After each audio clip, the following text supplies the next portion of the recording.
Kattappana saint George higher secondary school 64ാമത് വാർഷികവും +2 രജത ജൂബിലിയും യാത്രയപ്പും നടന്നു. സെന്റ് ജോർജ് പാരിഷ് ഹാളിൽ നടന്ന പരിപാടി കാഞ്ഞിരപ്പള്ളി രൂപതാ മെത്രാൻ അഭിവന്ദ്യ മാർ ജോസ് പുളിക്കൽ ഉദ്ഘാടനം ചെയ്തു. Kattappana saint George higher secondary school വാർഷികവും +2 രജത ജൂബിലിയും യാത്രയപ്പും നടന്നു. School manager reverend father Jose Mathew Parappallil അധ്യക്ഷനായിരുന്ന പരിപാടി കാഞ്ഞിരപ്പള്ളി രൂപതാ മെത്രാൻ അഭിവന്ദ്യ മാർ ജോസ് പുളിക്കൽ ഉദ്ഘാടനം ചെയ്തു.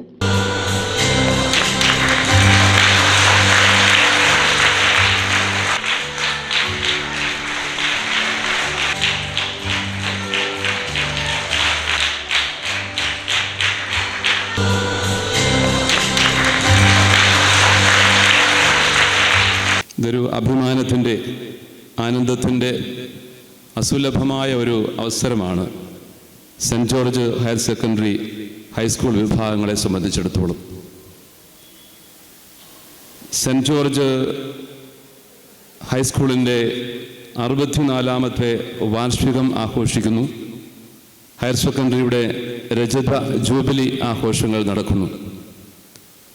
ഇതെല്ലാം നമ്മളൊത്തിരി അഭിമാനത്തോടെ ഓർക്കുമ്പോൾ ചരിത്രത്തിൻ്റെ ചില തിരിഞ്ഞുനോട്ടങ്ങൾ നമുക്ക് സഹായകമാകും.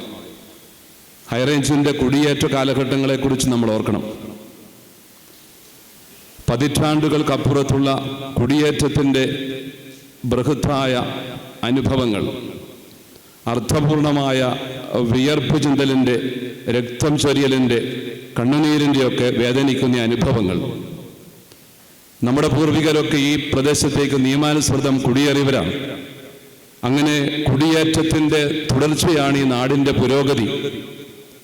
നാടിൻ്റെ പുരോഗതിയുടെ നാഴികക്കല്ലായി മാറിയ ഇടമാണ് വിദ്യാഭ്യാസ സ്ഥാപനങ്ങൾ. നാട് പുരോഗതി പ്രാപിക്കണമെങ്കിൽ, സാംസ്കാരികമായിട്ട് വളരണമെങ്കിൽ, നാട്ടിൽ അർത്ഥവത്തായ പ്രകാശഗോപുരങ്ങൾ ഉയരണം. വിദ്യാഭ്യാസ സ്ഥാപനങ്ങളെന്ന പ്രകാശഗോപുരങ്ങൾ ഉയരണം.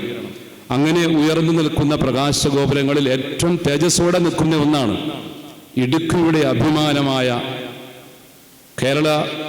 കേരളത്തിലെ തന്നെ ഏറ്റവും പ്രഗത്ഭമായ വിദ്യാഭ്യാസ സ്ഥാപനങ്ങളിൽ ഒന്നായ Kattappana saint George high school and higher secondary വിദ്യാഭ്യാസ സ്ഥാപനങ്ങൾ. അത് നമുക്കെന്നും അഭിമാനിക്കാം. ഇടുക്കിയുടെ വളർച്ച എവിടെയാണ് തുടങ്ങുന്നത് എന്ന് ചോദിച്ചാൽ ഒരു സംശയവും വേണ്ട, നമ്മുടെ വിദ്യാഭ്യാസ സ്ഥാപനങ്ങളിലാണ്. പ്രത്യേകിച്ചും കട്ടപ്പന പോലെ പെട്ടെന്ന് കഴിഞ്ഞ പതിറ്റാണ്ടുകളിലൂടെ വളർന്നുയർന്ന പുരോഗതി പ്രാപിച്ച ഒരിടം എങ്ങനെ ആ പുരോഗതിയിലേക്ക് എത്തി എന്നുള്ളതിൻ്റെ ഒക്കെ മറുപടി മറ്റൊന്നുമല്ല, ഈ സ്കൂളും അനുബന്ധ സംവിധാനങ്ങളുമാണ്. നമുക്കറിയാം, കുടിയേറ്റത്തിലൂടെ സംഭവിക്കുന്നത് ആ പ്രദേശത്തിൻ്റെ വളർച്ചയാകുന്നതിൻ്റെ പിന്നിലുള്ള കാരണം ഈശ്വര വിശ്വാസത്തിൽ അധിഷ്ഠിതമായ ഒരു ജനതയുടെ സമർപ്പണമാണ്. ദൈവവിശ്വാസത്തെ ഏറ്റവും മഹത്തായി, ഏറ്റവും വിലപ്പെട്ടതായ, ഏറ്റവും വലിയ നിധിയായി കണ്ടുകൊണ്ട് നമ്മുടെ പൂർവികന്മാർ ദൈവാലയം സ്ഥാപിച്ചു. ദൈവാലയത്തോടനുബന്ധിച്ച് വിദ്യാഭ്യാസ സ്ഥാപനങ്ങൾ ഉണ്ടാകണമെന്നത് അവരുടെ ഒരു പ്രതിജ്ഞയായിരുന്നു. അങ്ങനെ വൈദികരുടെയൊക്കെ നേതൃത്വത്തിൽ വിദ്യാഭ്യാസ സ്ഥാപനങ്ങളൊക്കെ ആരംഭിച്ചു. അങ്ങനെ ആരംഭിച്ച ഒരു വിദ്യാഭ്യാസ സ്ഥാപനമാണ്. ഇതിനു മുൻപാണ് നമുക്കറിയാം UP സ്കൂളൊക്കെ ആരംഭിച്ചത്. ഹൈസ്കൂളിൻ്റെ ആരംഭത്തിൽ തന്നെ 64 വർഷങ്ങളുടെ ഒരു ചരിത്രമുണ്ട്. അത് കഴിഞ്ഞ് പിന്നെ ഹയർ സെക്കൻഡറി, കാഞ്ഞിരപ്പള്ളി കോർപ്പറേറ്റിലെ 3 ഹയർ സെക്കൻഡറി സ്കൂളുകളാണ് ആദ്യമായിട്ട് അനുവദിക്കപ്പെട്ടത്. അത് കട്ടപ്പന ഹയർ സെക്കൻഡറിയും കാഞ്ഞിരപ്പള്ളി ഹയർ സെക്കൻഡറി സ്കൂളും അതുപോലെ തന്നെ വെള്ളാറംകുന്ന് ഹയർ സെക്കൻഡറിയും. ഈ 3 ഹയർ സെക്കൻഡറി സ്കൂളുകളിൽ വളരെ ഉയർന്നു നിൽക്കുന്ന, 3ഉം നല്ല രീതിയിൽ തന്നെ പ്രവർത്തിക്കുന്നുണ്ട്. നമുക്കതിനെക്കുറിച്ചെല്ലാം അഭിമാനിക്കാം.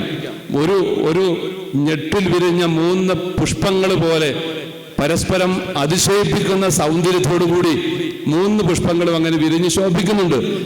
പരിപാടിയുടെ ഭാഗമായി സർവീസിൽ നിന്ന് വിരമിക്കുന്ന അധ്യാപകരായ sister Mary Augustine, Minimol Francis എന്നിവരെ ആദരിച്ചു. ജസ്റ്റിൻ പഴയപറമ്പിൽ, ഒരു പൂവ് കൂടി വിടരാനുണ്ട്, ഒരു സ്വപ്നം കൂടി ഉണരാനുണ്ട്. ത്തിന്റെ നിർമ്മാണത്തിന്റെ മാർഗദർശി കൂടിയാണ്. സ്നേഹത്തിന്റെ ഫലം സേവനത്തിലാണ് എന്ന് ജീവിതം കൊണ്ട് നമ്മെ പഠിപ്പിച്ച സാധാരണക്കാരുടെ സ്നേഹിതനായ ശ്രേഷ്ഠ പുരോഹിതൻ. നിർവഹണത്തിൽ സെന്റ് ജോർജ് എന്ന ആകാശത്തിലെ സുവർണ നക്ഷത്രം. ഇടയന് ഞങ്ങളുടെ അഭിവന്ദ്യ ജോസ് പുളിക്കൽ പിതാവിന് നന്ദി. കാഞ്ഞിരപ്പള്ളി രൂപത corporate manager reverend father Dominic Ailuparambil മുഖ്യപ്രഭാഷണം നടത്തി. School principal Mani KC, head master Biju Jacob, PTA president Siju Chakkumoottil, KJ Joseph Koyickal തുടങ്ങിയവർ സംസാരിച്ചു. രാഷ്ട്രീയ സാംസ്കാരിക രംഗത്തെ പ്രമുഖർ, മുൻ സ്കൂൾ മാനേജർമാർ, പ്രിൻസിപ്പൽമാർ, അധ്യാപകർ, 1998 മുതൽ ഹയർ സെക്കൻഡറിയിൽ പഠിച്ച വിദ്യാർത്ഥികൾ തുടങ്ങിയവർ പങ്കെടുത്തു. റെജി ലൈവ് ഇവന്റ്സ് ആധുനിക സാങ്കേതിക വിദ്യയുടെ സഹായത്തോടെ ഹൈ ഡെഫിനിഷൻ ക്വാളിറ്റിയോടെ എല്ലാ പ്രോഗ്രാമുകളും തത്സമയം ലോകമെമ്പാടും എത്തിക്കുന്നു. കൂടുതൽ വിവരങ്ങൾക്കായി താഴെ കാണുന്ന നമ്പറിൽ ബന്ധപ്പെടുക.